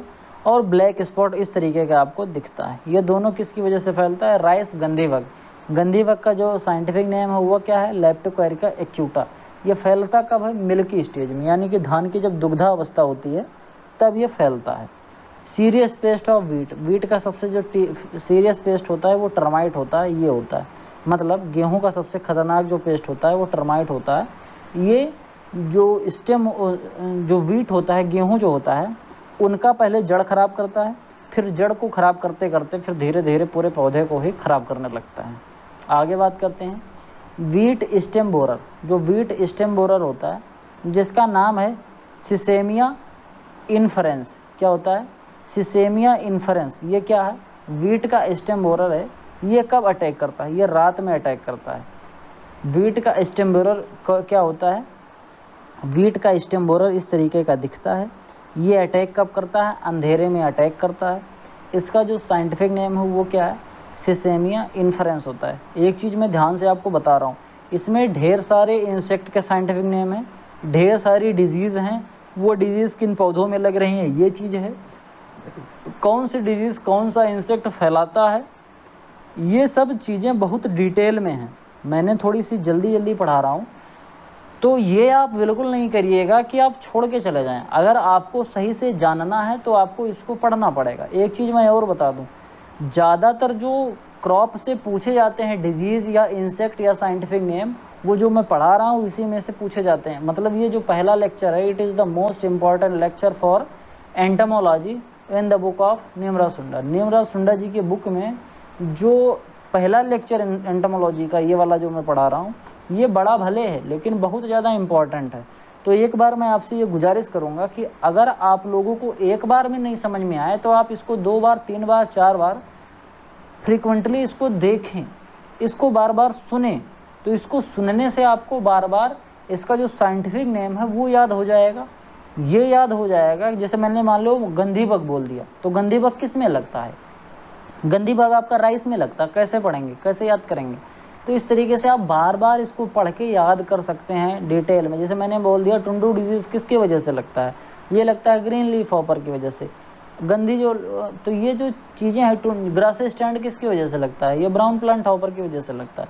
तो इस वजह से आपको ये सब चीज़ें बहुत डिटेल में समझनी है, जाननी है, बिल्कुल भी बोर नहीं होना है। थोड़ा सा कठिन सा लेक्चर है ये, मैं मान सकता हूँ, लेकिन अगर आप बार बार इसको देखेंगे तो आपको ज़रूर याद होगा और ज़रूर फ़ायदा होगा। ये बहुत ही इम्पॉर्टेंट है। एंटमोलॉजी से जो क्वेश्चन बनना होता है तो ज़्यादातर इसी लेक्चर से बनेगा। आगे बात करते हैं specific paste for wheat nursery. जो वीट की नर्सरी होती है उसमें सबसे स्पेसिफिक जो पेस्ट लगता है वो है गुजिया बीबिल। नाम होता है ट्नाइमेकस इंडिसस। क्या होता है? ट्नाइमेकस इंडिसस। इस तरीके का आपको मिलेगा गुजिया वीविल। ये इस तरीके का वीविल होता है। फिर आगे बात करते हैं जो टुंडू डिजीज़ लगता है, ये टुंडू डिजीज़ को हम कंट्रोल करने के लिए क्या कर सकते हैं? टुंडू डिजीज़ को कंट्रोल करने के लिए हम क्या करते हैं? हॉट वाटर ट्रीटमेंट करते हैं। मतलब 50 डिग्री सेंटीग्रेड पानी गर्म हो, उसमें 2 घंटा तक हम इस टुंडू डिजीज़ वाले अफेक्टेड प्लांट को डाल देते हैं, उसकी सीड को डाल देते हैं।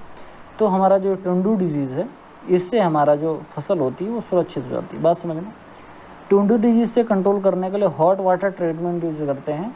इसमें 50 डिग्री सेंटीग्रेड गर्म पानी में 2 घंटे तक सीड को भिगो के रखते हैं। आगे बात करते हैं हॉपर बर्न। ये सिम्टम राइस में प्रोड्यूस होता है। मतलब अब इसमें देखो कितने क्वेश्चन बन सकते हैं। हॉपर बर्न किस में होता है? राइस में होता है। किसकी वजह से होता है? ब्राउन प्लांट हॉपर की वजह से होता है। ब्राउन प्लांट हॉपर बोले तो BPH। ब्राउन प्लांट हॉपर का जो साइंटिफिक नेम है वो क्या है? नीला परवाटा ल्यूजेंस। ये साइंटिफिक नेम है। तो इससे आपको कितने क्वेश्चन मिल रहे हैं? 3 क्वेश्चन। हॉपर बर्न क्यों होता है? किस में होता है? राइस में होता है। किसकी वजह से होता है? ब्राउन प्लांट हॉपर की वजह से होता है। ब्राउन प्लांट हॉपर का साइंटिफिक नेम क्या है? नीला परवाटा ल्यूजेंस। इस तरीके का आपको सिम्टम देखने को मिल जाएगा।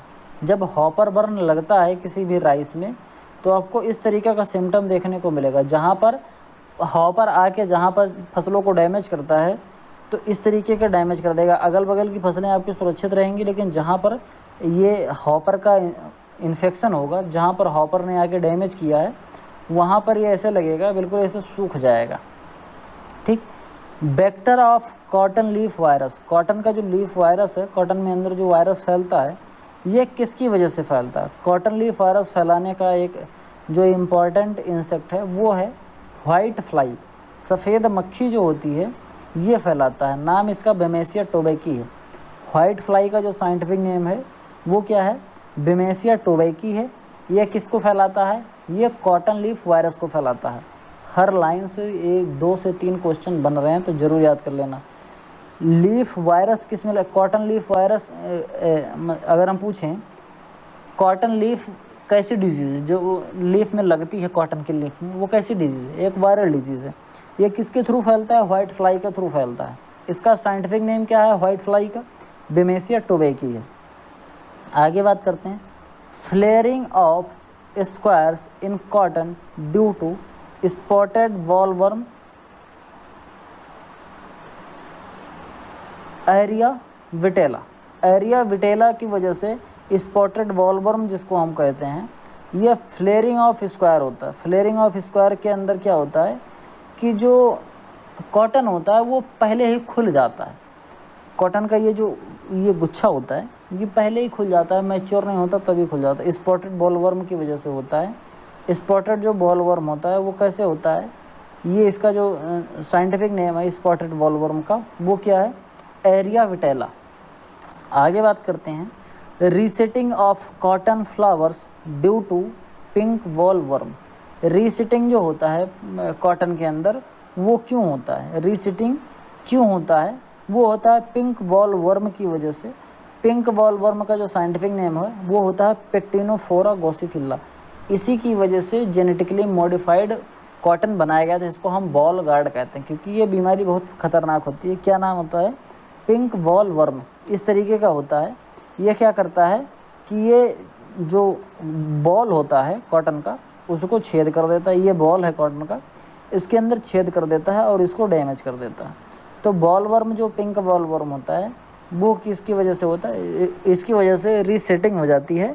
और पिंक बॉलवर्म जो होता है इसका एक साइंटिफिक नेम होता है, वो साइंटिफिक नेम क्या है? पेक्टिनोफोरा गोसिफिल्ला। आगे बात करते हैं। Double seed formation in cotton boll due to pink bollworm. ये डबल सीड फॉर्मेशन क्यों होता है? पिंक बॉलवर्म पेक्टिनोफोरा गोसिफिल्ला की वजह से होता है। इसमें क्या होता है कि जब पिंक बॉलवर्म जो इसका बॉल होता है उसमें जब ये छेद कर देता है तो छेद कर देने की वजह से इसका जो सीड होता है वो 2 पार्ट्स में डिवाइड हो जाता है, तो इसे डबल सीड फॉर्मेशन बोलते हैं। तो डबल सीड फॉर्मेशन कॉटन में क्यों होता है? वो होता है पिंक बॉलवर्म की वजह से। पिंक बॉलवर्म क्या करता है कॉटन में? एक तो बॉलवर्म होता है तो मतलब वो बॉल को छेद कर देता है। इसके बाद जो इसके अंदर का फाइबर होता है उस फाइबर को काट देता है। इसके साथ साथ डबल सीड फॉर्मेशन कर देता है। बहुत ही ज़्यादा खतरनाक होता है ये कॉटन के लिए। फिर आगे आता है large circular bore hole in holes with facial plates on hole is the symptom of American bollworm. American bollworm जो होता है वो हेलिकोबर्पा आर्मीजेरा होता है। वो इस तरीके का करता है, एक लार्ज सर्कुलर टाइप का इसे होल बनाता है और इसके बाद इसके अंदर घुस जाता है, वो खाता रहता है। ठीक। अमेरिकन बॉलवर्म, एक चीज़ ध्यान से समझना, पिंक बॉलवर्म अलग होता है। पिंक बॉलवर्म पिंक कलर का होता है, अमेरिकन बॉलवर्म दूसरे कलर का होता है। ठीक। दोनों ही क्या करते हैं? छेद ही करते हैं। लेकिन पिंक बॉलवर्म ये पिंक कलर का होता है, अमेरिकन बॉलवर्म ये है। एक चीज़ थोड़ा सा गड़बड़ हो गया मुझसे, ये मैं जो पढ़ा रहा था पिंक बॉलवर्म, सिम्टम तो ठीक ही था, लेकिन ये अपना जो है ये अमेरिकन बॉलवर्म है, ये पिंक बॉलवर्म नहीं है। पिंक बॉलवर्म ऐसे आपको दिखता है। ठीक। आगे बात करते हैं। अब आगे जो अपना है वो है safest insecticide for Honey bee. Honey B के लिए सबसे सेफेस्ट इंसेक्टिसाइड क्या है? वो क्या है? इंडोसल्फान। अगर हमको चाहिए कि हनी बी हमारी सुरक्षित रहे और दूसरे जो इंसेक्ट हैं वो मर जाएं, तो उसके लिए हमको क्या करना पड़ेगा? उसके लिए हमको एक इंसेक्टिसाइड आता है इंडोसल्फान के नाम से, उसका छिड़काव करना पड़ेगा। इंडोसल्फान का जो हम छिड़काव करते हैं, देखो ध्यान से समझना, जैसे मान लो कि बात करते हैं मस्टर्ड की। मस्टर्ड में ढेर सारे इंसेक्ट लगते हैं, जब फ्लावरिंग का सीज़न आता है तो ढेर सारे इंसेक्ट लगते हैं, लेकिन उसी समय उसी मस्टर्ड पर ढेर सारी मधुमक्खियाँ भी होती हैं। अगर हम इंसेक्ट को मारने के लिए मधुमक्खियों को भी मार देंगे तो इससे क्या होगा इससे हमारा जो प्रोडक्शन है वो घट जाएगा, क्योंकि मधुमक्खियाँ काफ़ी अच्छी होती हैं, पॉलिनेशन बढ़ाती हैं, इसके साथ साथ हमको शहद भी देती हैं। तो हमको एक ऐसी दवा छिड़कनी है जिससे मधुमक्खियाँ सुरक्षित रहें और जो दूसरे इंसेक्ट पेस्ट हैं वो डैमेज हो जाएं, तो उसमें आपका एंडोसल्फान एक दवा आती है। आगे बात करते हैं, paste population should be kept economic threshold level. Economic threshold level insect की वह पॉपुलेशन होती है जब इंसेक्ट किसी भी तरीके का इकोनॉमिक लॉस नहीं कर पाता है फसलों का। बात समझना, जैसे इंसेक्ट की पॉपुलेशन होती है वो कई उसके लेवल होते हैं।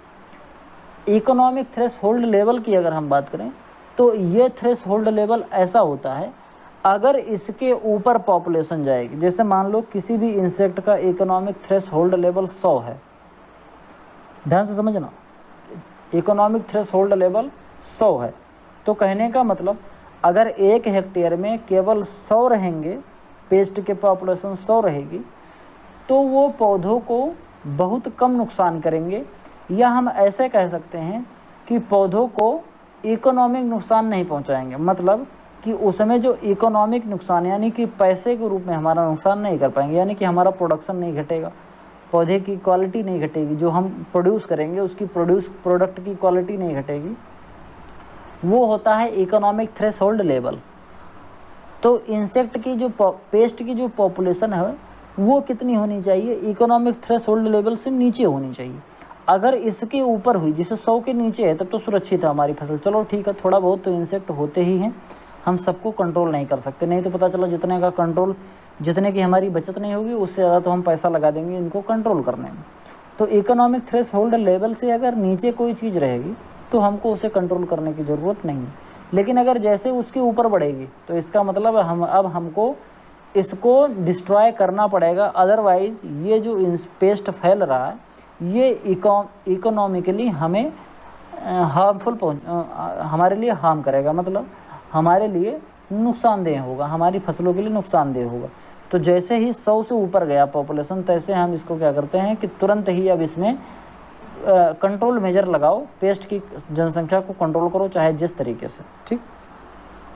अब बात समझना, इकोनॉमिक थ्रेशोल्ड लेवल मैं आगे डिटेल में पढ़ाऊँगा, 3 तरीके का लेवल होता है, वो मैं आगे डिटेल में पढ़ाऊँगा, तो डिटेल में और अच्छे से समझा दूँगा। वैसे आपको समझ में आ गया होगा, लेकिन नहीं आया होगा तो कोई ज़्यादा दिक्कत नहीं है, आगे मैं फिर से आपको समझा दूँगा इसके बारे में। फिर आगे हम बात करते हैं, the appropriate time for insecticide application to control damage, economic threshold level, ये भी मैंने पढ़ाया। The pest which attack all part of plant के सभी पार्ट्स पर ऐसा कौन सा इंसेक्ट है जो अटैक करता है, चाहे वो पत्तियां हो, चाहे जड़ हो, तना हो, फूल हो, पत्तियां हो या फल हो, वो कौन सा है, वो है टर्माइट, बोले तो दीमक, सब जगह पर अटैक करता है।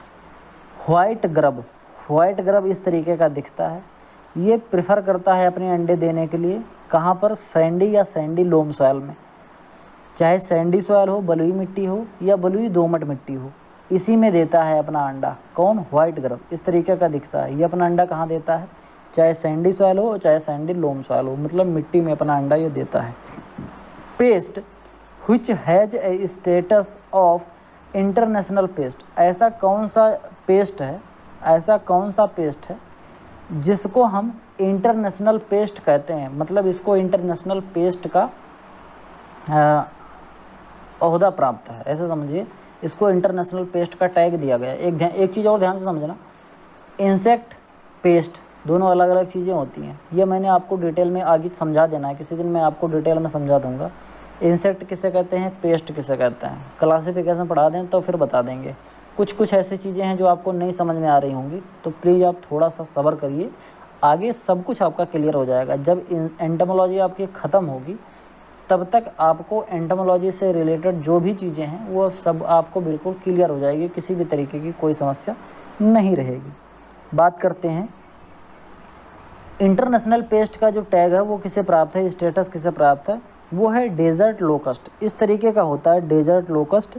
ये बिल्कुल हॉपर जैसा होता है, चाहे ब्राउन प्लांट हॉपर जैसा होता है, थोड़ा सा इसके अंदर डिफरेंस होता है, इसको हम कहते हैं डेजर्ट लोकस्ट। नाम क्या है, सिक्टेकेरिका ग्रेगेरिया, क्या होता है, सिक्टेकेरिका ग्रेगेरिया, ये क्या होता है, लोकस्ट, जो डेजर्ट लोकस्ट होता है इसका साइंटिफिक नेम है, ये इंटरनेशनल पेस्ट होता है। ठीक, फिर आगे हम बात करते हैं रिसेंटली मेथड ऑफ कंट्रोल वॉलवर्म। वॉलवर्म को कंट्रोल करने के लिए वीटी कॉटन का प्लांट हम यूज करते हैं, वीटी ट्रांसजेनिक कॉटन का। ये भी मैंने थोड़ी देर पहले आपको स्टार्टिंग में पढ़ाया था। 1 एग पर सेकेंड टर्माइट देती है, जो अपनी दीमक होती है, एक अंडा 1 सेकंड के अंदर देती रहती है। इतनी तेज़ अंडे देती रहती है, जब तक मैं पढ़ा रहा हूँ तब तक इतने ढेर सारे सेकंड हो चुके हैं। इतने में एक टर्माइट ने इतने ढेर सारे अंडे दिए होंगे। 1 सेकंड में 1 अंडे देती है, 1 एग पर सेकंड।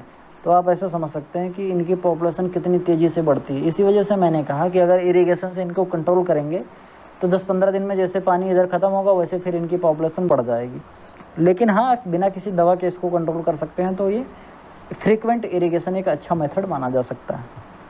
आगे बात करते हैं, the insects are poikilothermic. Poikilothermic होते हैं। They have no precise mechanism for regulating the body temperature, so also called cold blooded organism. बात समझना, जो भी इंसेक्ट होते हैं इनको हम क्या बोलते हैं, पोइक्लियोथ्रेमिक बोलते हैं। क्यों? क्योंकि इनके बॉडी में ऐसा कोई मैकेनिज़्म नहीं होता है कि ये अपने बॉडी के टेम्परेचर को मेंटेन कर पाएँ। जैसे हम क्या करते हैं, जैसे गाय, भैंस, भेड़, बकरी, ऊँट, आदमी, गोरिल्ला, ये सब क्या करते हैं, ये अपनी बॉडी के टेम्परेचर को मेंटेन करते हैं, जिनको हम वार्म ब्लडेड एनिमल बोलते हैं, वार्म ब्लडेड ऑर्गेनिज्म बोलते हैं। बात समझना ध्यान से। ये क्या करते हैं, इनकी बॉडी चाहे ठंडी हो, चाहे बरसात हो, चाहे गर्मी हो, एक ऑप्टिमम टेम्परेचर होता है, उसी टेम्परेचर पे आप हमारी बॉडी रहती है। जैसे 96.7 ऐसे कुछ समथिंग फ़ारेनहाइट हमारी बॉडी का टेम्परेचर होता है, उतने ही टेम्परेचर पर हमारी बॉडी रहती है। अगर इससे गर्म हो गया तो हमको बुखार हो जाएगा, ठंडा हो गया तो हमको ठंडी लगने लगेगी। लेकिन इंसेक्ट में ऐसा नहीं होता, क्योंकि ये कोल्ड ब्लडेड ऑर्गेनिज्म होते हैं, इसीलिए इनको पोइक्लियोथ्रेमिक भी बोलते हैं। ये अपनी बॉडी के टेम्परेचर को कंट्रोल नहीं कर पाते। ठंडी में ठंडी टेम्परेचर रहता है इनके बॉडी का, गर्मी में गर्म टेम्परेचर रहता है इनके बॉडी का।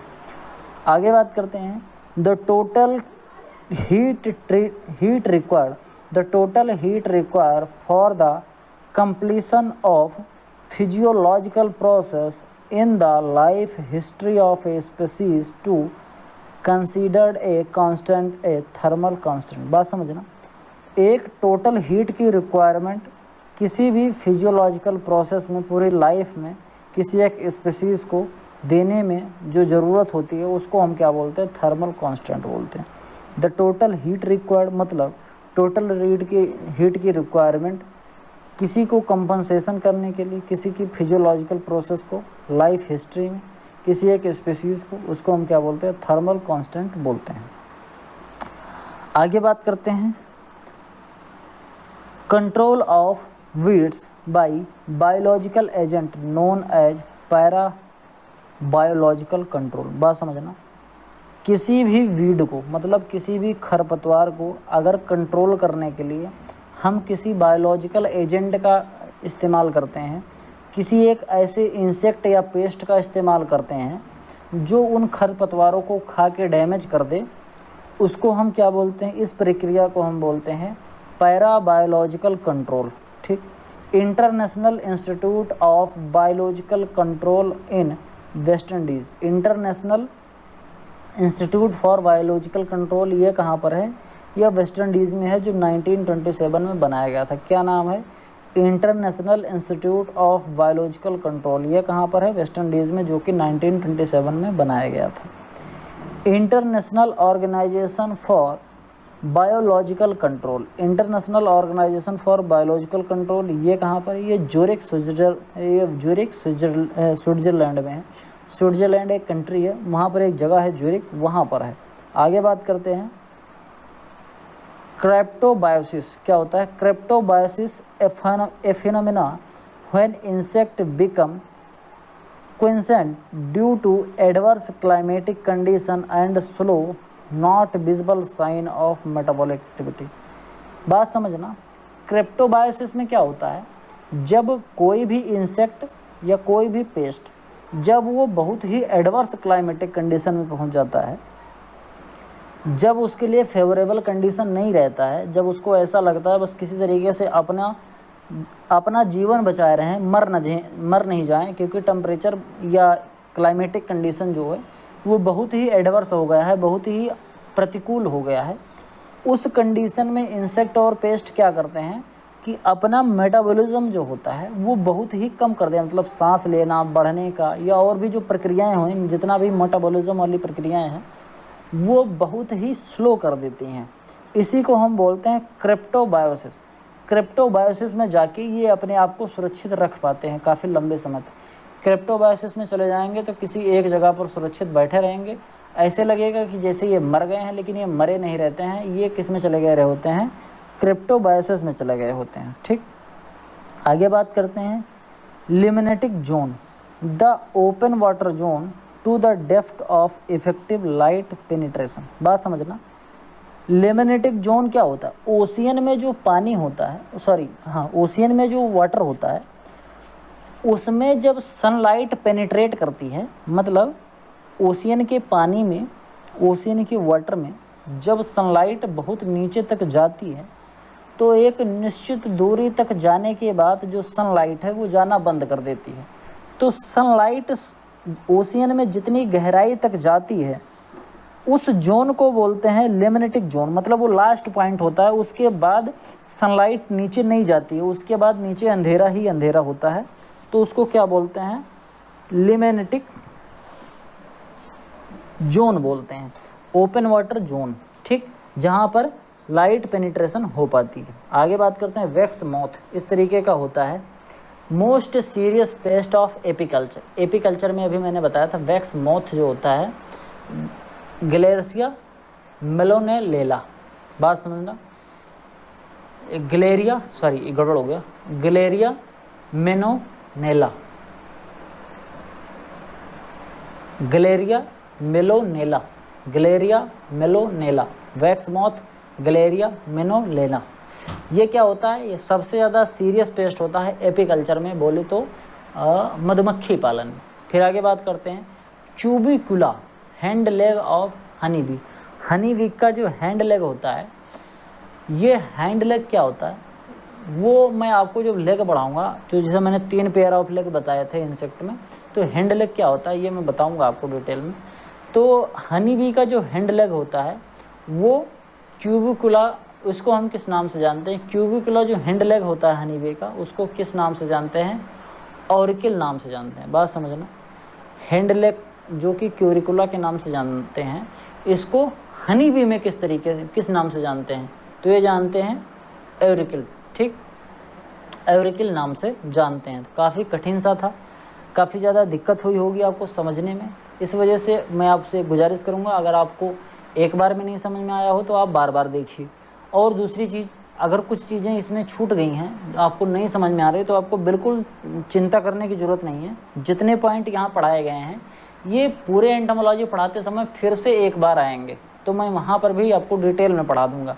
यहाँ पर ऐसा है ना, थोड़ा सा कूद के है, मतलब कभी यहाँ पढ़ाया जा रहा है, कभी उस फसल में, कभी उस फसल में, कभी उस फसल में, कभी ये कॉन्सेप्ट, कभी ये कॉन्सेप्ट। ये पूरा एक तरीके से एंटोमोलॉजी का निचोड़ है, ये सबसे पहले ही दे दिया गया है। तो इस वजह से इसको थोड़ा सा समझने में आपको प्रॉब्लम हो रही होगी, मैं मान सकता हूँ, लेकिन आप थोड़ा सा विश्वास करिए। अंत में जब आपकी एंटोमोलॉजी ख़त्म होगी तब तक ये मेरा विश्वास है, और आपको ये विश्वास मैं दिलाऊं कि मैं आपको एंटोमोलॉजी बिल्कुल कायदे से पढ़ा दूंगा, कोई दिक्कत नहीं होगी। और इतने मैं साइंटिफिक नेम आपको याद करवा दूंगा जिससे जो कॉम्पिटिटिव एग्जाम में जो साइंटिफिक नेम पूछे जाते हैं इंसेक्ट पेस्ट के, वो आपको 100% याद हो जाएंगे, ये मेरी गारंटी है। जितने भी इम्पॉर्टेंट इंसेक्ट पेस्ट के साइंटिफिक नेम हैं, जौन सी बीमारियां लगती हैं, जो इंसेक्ट जिस प्लांट में लगते हैं, ये सभी चीज़ें आपको 100% क्लियर करके मैं दे दूंगा। ये एंटोमोलॉजी के जो अंतिम लेक्चर होगा वहाँ तक पहुँचते। ठीक, आई होप आपको वीडियो पसंद आया होगा। वीडियो बहुत लंबे होंगे, आप थोड़ा सा इसको लंच करके देख सकते हैं, थोड़ा थोड़ा रुक के भी देख सकते हैं। वीडियो पसंद आया हो तो वीडियो को लाइक करें, वीडियो को बनाने में बहुत मेहनत लगती है। आपके जो सुझाव हैं वो कमेंट बॉक्स में ज़रूर लिखें, मैं उसको इम्प्लीमेंट करने की कोशिश करूँगा, उसको पूरा करने की कोशिश करूँगा, अपना 110% दूँगा। चैनल को अगर आपने सब्सक्राइब नहीं किया है तो एक मदद मेरी और करिए, चैनल को सब्सक्राइब कर दीजिए, अपने दोस्तों के साथ चैनल को ज़रूर शेयर करिए। मिलते हैं किसी दूसरे वीडियो में, तब तक के लिए इजाज़त दीजिए। धन्यवाद।